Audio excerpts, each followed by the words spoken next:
when I lived in New York, my first few years, I went to this restaurant called Raga, and it's a pretty famous place, and they were playing live sitar music. So the guy was just amazing, and so I went over and I said hello to him, and afterwards, and I said, "You offer lessons?" And he says, "Yeah, I offer lessons. You'd have to buy a sitar." So I went to his apartment. Now he was down on, his name was Bradley or Butler. I can't remember his last name, to be honest, but he was down on 10th Street in Lower Manhattan, on the with the Lower East Side, they call it. So it was between First Avenue and Second Avenue, right there. I can't remember the name of the park down at the end there, but that's kind of where the Hare Krishna started.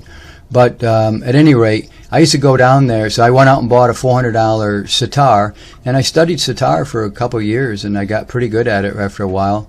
And then I started studying the tablas, and that guy that I studied with, he could play any kind of instrument I'd ever, you just pick up anything and play it. The guy was amazing. You had to hear it. The saxophone was his main instrument, and but I mean, the guy could play the bass like you never heard. He could play those tablas better than anybody I ever saw play them.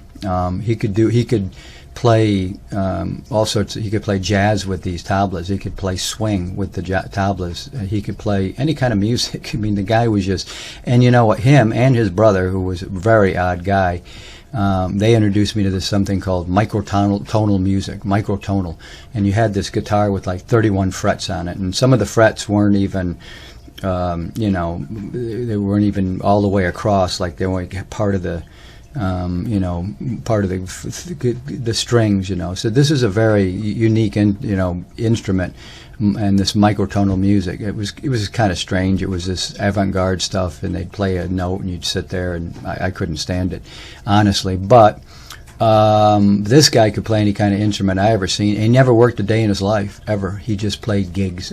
He played gigs. He'd go out on the street, and he'd play out there, and he'd collect a couple $100. And that was a lot of money. This was back in the 80s, so that's quite a bit of money. And again, he'd play sax, he'd play the guitar, he could play anything. I'd never seen anybody do it. This was at the beginning. This is in the 1980s. I'm trying to think of the guy that I introduced him to, but he was able to. This guy was able to play. I gave him a cassette recorder, and I said, "Listen, this is one guy," and the guy was playing the bass, the rhythm, and the lead, all by himself, on one guitar. He says, "No, that's 3 guitars." I said, "No, it's not." And he said, "Wow, really?" And sure enough, the next week he saw us. "Hey, that was one guy playing that."